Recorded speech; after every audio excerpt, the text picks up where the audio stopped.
This is Religion Today with Martin Tanner, a weekly look at religion and spirituality here at home and around the world. Now, here's your host, Martin Tanner. Welcome. This is Religion Today. I'm your host, Martin Tanner.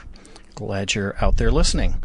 Today, we have a great show with a fun guest. I have in studio with me Mike Ash, who's with FAIR-LDS.org, a great organization. Thanks for joining us today. Thanks for having me, Martin. Many listeners will probably be familiar with your organization, FAIR, but for those who aren't, what is FAIR? Well, FAIR stands for the Foundation for Apologetic Information and Research, is the acronym for the name. And apologetics, the kind of the heart of it, doesn't mean that we're apologizing for anything. It means that the word comes from a Latin word, means defending the faith, and that's basically what we do. Is we defend the LDS faith from attacks by critics. I hasten to add here that for those who aren't familiar, the LDS Church does get a lot of attacks, and I also hasten to add that FAIR attacks no one else. It's purely a defensive organization, and it's a wonderful organization. I highly recommend it. If somebody would like to know more about FAIR, how can they find you on the internet?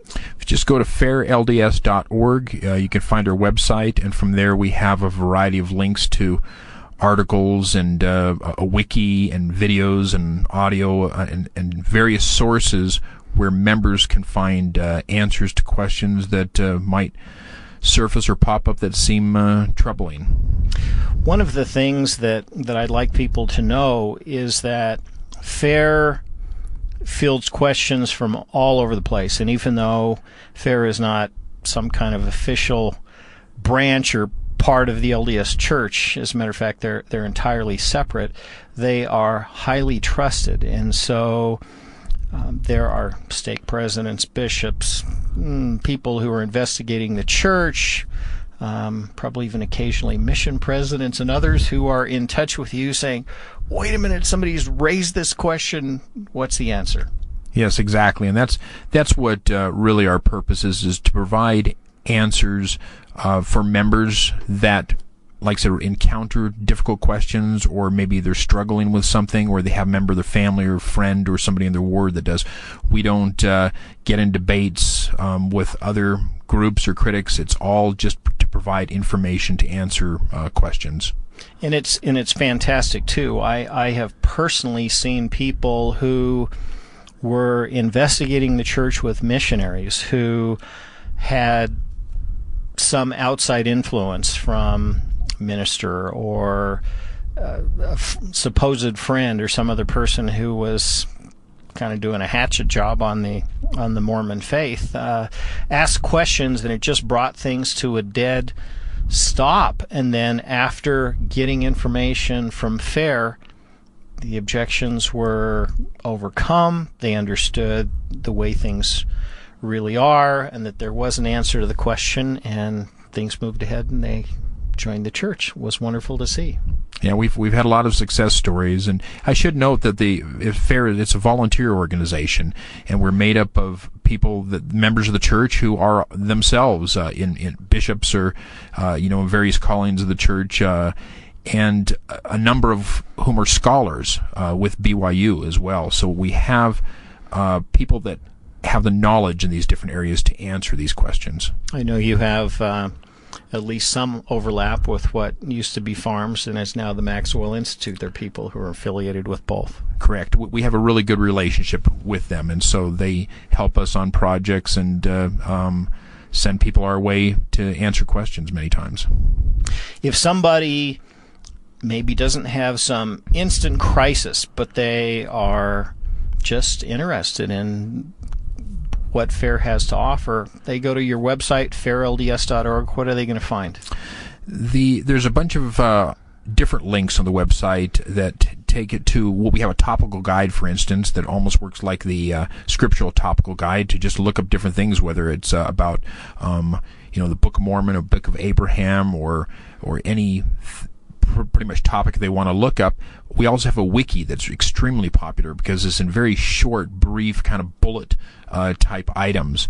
We have YouTube videos. We have audio of past conferences as well as videos of past conferences. We have a brand new video coming out here at the Fair Conference about the Book of Abraham that has some of the top scholars in the church, Egyptologists that tackle this issue. We have books that are published. My own book, Shaken Faith Syndrome, is published by FAIR, and it is basically a book designed to help people that are struggling or to inoculate them against stuff that may come up in the future to try to push them off their testimony. Fantastic. And FAIR has, if you go straight to their website, you can find all kinds of different topics and papers that have been done for years and years and years on subjects that are really wide-ranging. They're very well thought out. Yeah, probably anything that you can think of, we've got an article or a wiki list that addresses it. Church only. Don't look for Roswell and no. It's just focused on the LDS faith. Correct. So how did FAIR come into existence? Well, in 1997, there was a group of Latter-day Saints on the old AOL message boards, and they would engage many times the critics and get in discussions back and forth, and they found that they kept repeating the same charges, and the LDS people on there would come up with the same answers, and they decided they needed kind of a repository of some of these answers, so instead of reinventing the wheel each time, they could just bring those up, and that's kind of how FAIR was born. And about a year later, we started with the first FAIR conference in California, and it was pretty much speakers and maybe speaker spouses that showed up, and it's continued to grow from there and expand to, like I said, the website and publications and everything else. It's amazing to have the same topics come up over and over again. You would think that there's this steady progression in science, religion, mankind, technology, but not in anti-Mormonism. It's like, oh my gosh, the same question about the Spalding theory one more time. You go, that's oh, right. It's amazing. Stuff that's been around for over 100 years just keeps popping up over and over. And of course, I guess they find a fresh audience every time because maybe not everybody's heard of it. That's right. And I suppose, in fairness to the anti-Mormons, no pun intended here, the true faith is something that can be repeated over and over again, and so I guess if you're the adversary, you have to come up with the same arguments over and over again. But anyway, you are here today especially to talk about a conference that's coming up that I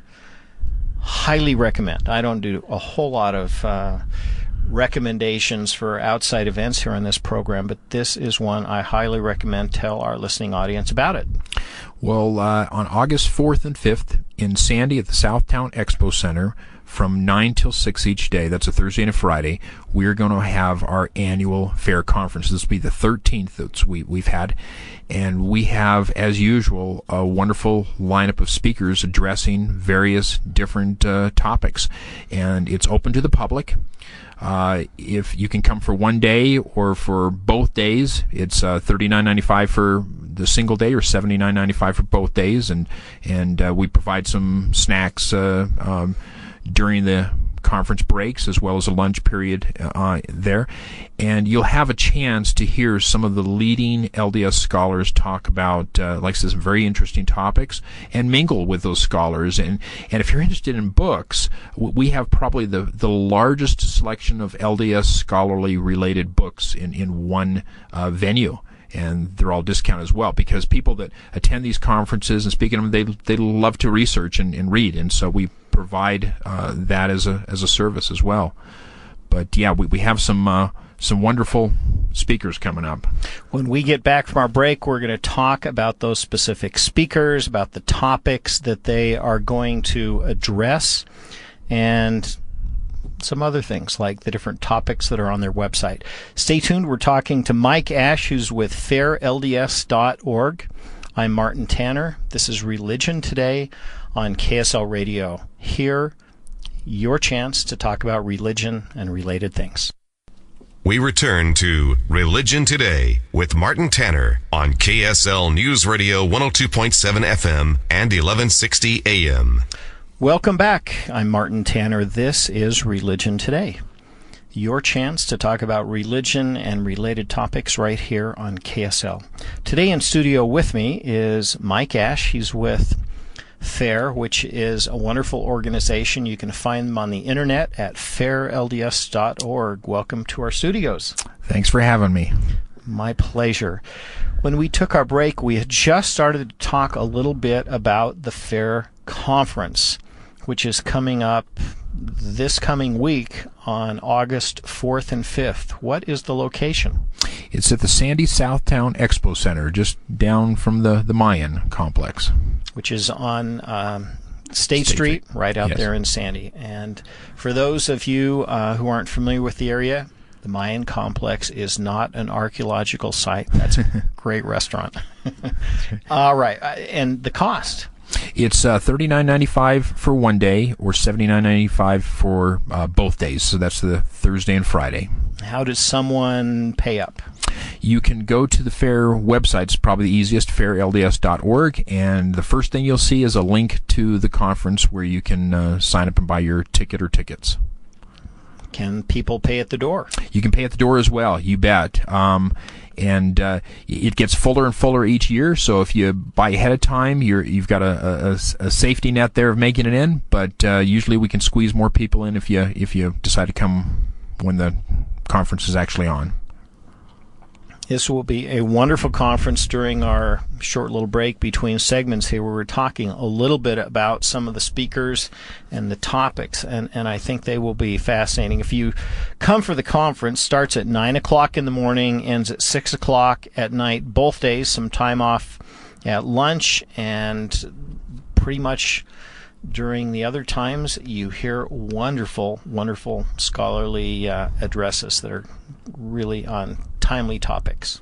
Yeah, that's correct. We've got some very current issues this time that are going to be discussed. For instance, Craig Foster and Newell Bringhurst are going to be talking about LDS presidential candidates, and they've actually authored material on this that's been published in the past, and that brings a lot of attention to the church now, having two presidential candidates through LDS. We have another speaker, Cynthia Lange, I believe is how her last name is pronounced, and she's a prominent immigration attorney in Northern California, and she's going to be discussing the immigration issue in a talk entitled Borders and Boundaries, the Immigration Fervor That Threatens to Divide Us. So timely issues as well as what I would call cutting-edge LDS scholarship. We have two different scholars talking about the possible translation process of the Book of Mormon, and I'm really excited to hear those because I'm familiar with at least with one of the speakers, and he has some really interesting insights. Who are those two speakers, and what are they addressing specifically? Samuel Brown, he's a professor at University of Utah, and he's going to be his topics address seerhood, pure language, and sacred translation. And again, it's about the translation of the Book of Mormon. And Brent Gardner, he's trained in Mesoamerican ethnohistory at the State University of New York, and he's the author of a series of 6 books called Second Witness, which I highly recommend if you want to relate the Book of Mormon to New World studies. And his topic is entitled The Gift and Power Translating the Book of Mormon. And I think that one of these or both of them are going to have, like I said, the cutting-edge scholarship on the issue.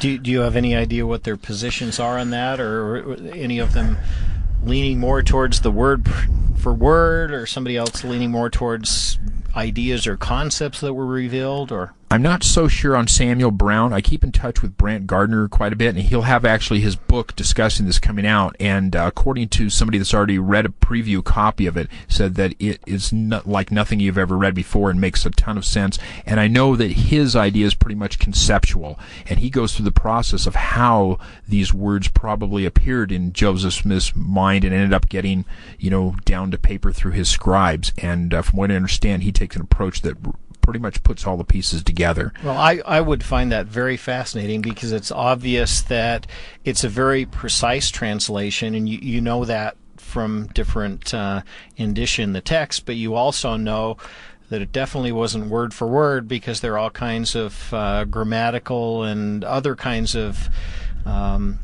errors and changes that Joseph Smith himself felt free to make after the manuscript was made. So exactly, yeah. And I think, like I said, that Brent Gardner is going to put all those pieces together. So it's going to be real interesting to see what approach Samuel Brown takes, if it's very similar or if there's some differences, and if they can be harmonized. So, yeah, that's going to be very exciting.